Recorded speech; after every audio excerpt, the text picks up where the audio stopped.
भाई स्वयं ने यहाँ पर उपाध्याय कनिष्ठ के विद्यार्थियों का क्रम समाप्त होता है और अभी उपाध्याय वरिष्ठ के छात्रों का क्रम चालू होगा, जिसमें सर्वप्रथम आए कनिष्ठ जैन, जिनका विषय है आत्मरमणता ही तप और त्याग, और आगे तैयार रहे हुए ध्रुव महाजन।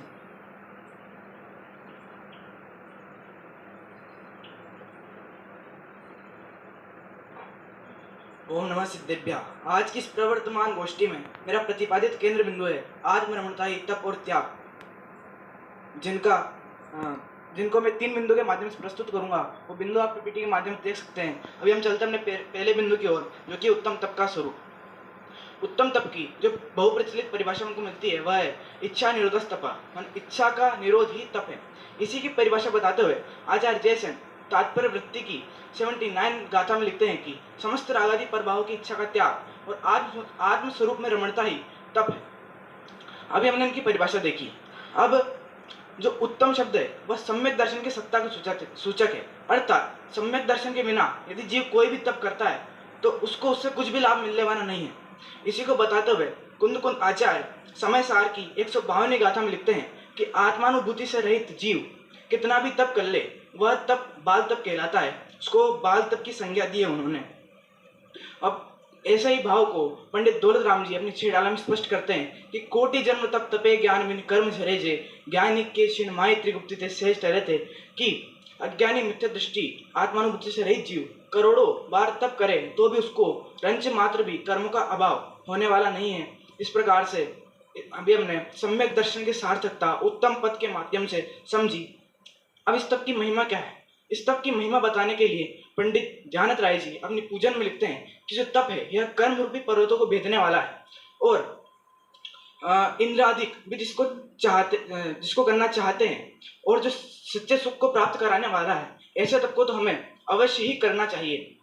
इस प्रकार से वो प्रेरणा स्वरूप में बता रहे हैं कि तप कैसा है।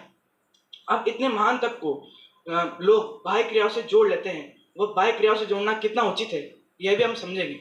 इस प्रकार तप के 12 प्रकार के भेद होते हैं, जिनको आप पीपीटी के माध्यम से देख सकते हैं। उनका सामान्य स्वरूप आप समझ सकते हैं। अब ये जो भेद है, इन भेद को उपचार से इनके भेद किए गए हैं तप के। निश्चय से तो वितराग भाव रूप आत्मरमणता आत्मलीनता ही तप है। इसी के संदर्भ में पंडित टोडरमल जी कहते हैं कि बाह्य तप तो अंतरंग तप की वृद्धि करने वाले होने से उन्हें तप संज्ञा प्राप्त है, और अंतरंग तप में भी जो बाह्य क्रिया दिखे उनको अंतरंग तप नहीं जानना। तो किसको जानना? कि जो उस क्रिया पूर्वक जो अंतरंग में विशुद्धि हो रही है उसको यहाँ पर तप जानना।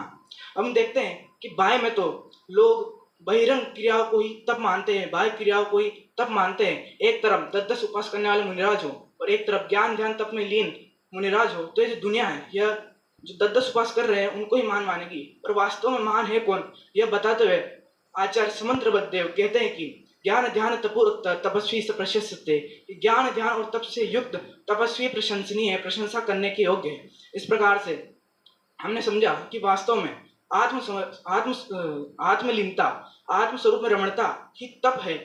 उस पूर्वक जो विशुद्धता प्रकट होती है उससे 12 प्रकार के जो तप है यह सहज ही फलते हैं, इनको पालना नहीं पड़ता। अब हम बढ़ते अपने दूसरे बिंदु की ओर, जो कि है उत्तम त्याग का स्वरूप। उत्तम त्याग की परिभाषा बताते हुए आचार्य जयसेन अपनी तात्पर्य वृत्ति की 239वीं गाथा की टीका में कहते हैं कि निःशुद्ध आत्मा ग्रहण पूर्वक बाह्य और अभ्यंतर परिग्रह से निवृत्ति को ही त्याग कहते हैं। ऐसा ही बारखानु प्रेक्षा की 78 नंबर की गाथा में आचार्य कहते हैं कि जो जीव संपूर्ण पर द्रव्यों से मोह छोड़कर संसार देह और भोगों से उदासीन रूप परिणाम रखता है उसके त्याग धर्म प्रकट होता है। इसी प्रकार के भाव तत्वार्थ राजवातिक में आचार्य ने प्रकट किए हैं। वहां सचेतन और अचेतन परिग्रह से निवृत्ति को त्याग बताया गया है। अब इसमें एक बात समझने की है कि जो त्याग हो रहा है ये पर पदार्थों का नहीं, पर पदार्थों के प्रति होने वाले मोह राग द्वेष भाव को होता है। इसी को समझाते हुए आचार्य कुंद देव समय सार की ज्योतिषी गाथा में लिखते हैं कि समस्त पर पदार्थों में यह पर है, ऐसा जानने रूप त्याग अर्थात प्रत्याख्यान कहा जाता है। इससे यह सिद्ध होता है कि जो त्याग हो रहा है वो किसी पर वस्तु में नहीं हो रहा है, अपने ज्ञान में ही हो रहा है। जब ज्ञान में त्याग होगा तो सहज ही पर पदार्थों के प्रति मोह राग द्वेष छूट जाएगा। इस प्रकार से हमको समझना चाहिए। ऐसे आत्मा संबंध रखने वाले त्याग को हमने आज दान के रूप में समझ लिया है। तो वास्तव में त्याग और दान एक नहीं है, इनमें बहुत सारे अंतर है। दान जो है वह परोपकार की भावना से दिया जाता है, और जो त्याग है वह सोपकार आत्म उन्नति की भावना से दिया जाता है। जो दान है वह व्यवहार धर्म है, और जो त्याग है वह निश्चय धर्म है। दान को व्यवहार धर्म कहा क्योंकि निश्चयता तो कोई किसी को ले दे सकता ही नहीं, कोई किसी को आदान प्रदान नहीं कर सकता, इस कारण से उसमें दान को व्यवहार धर्म कहा। ऐसे ही अनेक अंतर दान और त्याग में होते हैं जिनको आप पीपीटी के माध्यम से देख सकते हैं। अब इसमें एक बात समझने की है कि यदि दान भी तुम संकलिष्ट भाव से दे रहे हो, कषायों को वश होकर तुम दान दे रहे हो, तो वह दान भी पुण्य के बजाय पाप बंध का कारण होंगे। इसलिए दान को भी विशुद्ध परिणामों से देना चाहिए।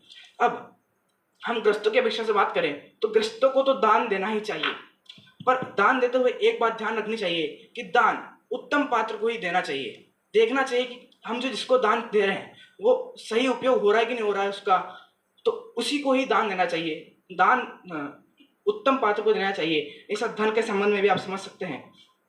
इस प्रकार हम देखते हैं कि दान का निषेध नहीं है, दान और त्याग में बहुत सारे अंतर है, उन अंतरों को जानना चाहिए।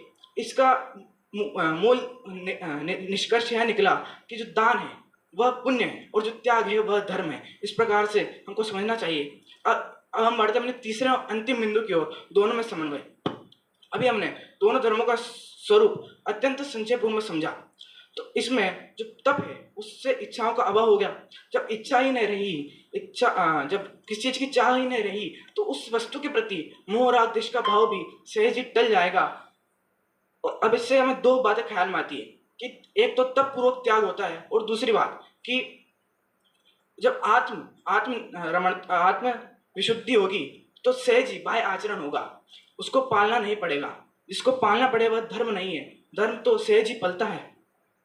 अब निश्चय से अपन देखें तो दोनों ही क्या दसों ही धर्म हमें आत्म स्वरूप की ओर ही ले जाते हैं, आत्म स्वरूप की ओर ही उन्मुख करते हैं। तो अब कोई पूछे कि आत्म स्वरूप की ओर उन्मुख होने से हमें क्या होगा, क्या प्राप्त हो जाएगा, हमें क्या क्यों करें, क्यों है हम आत्म स्वरूप की ओर उन्मुख, तो उनके लिए मैं दो लाइन कहकर अपनी बात को समाप्त करता हूँ। अनंतानंद अनंतानंद अनंतानंद अनंतानंद अनंतानंद अनंतानंद, अरे भोगोगे काल अनंत। जय जिनेन्द्र।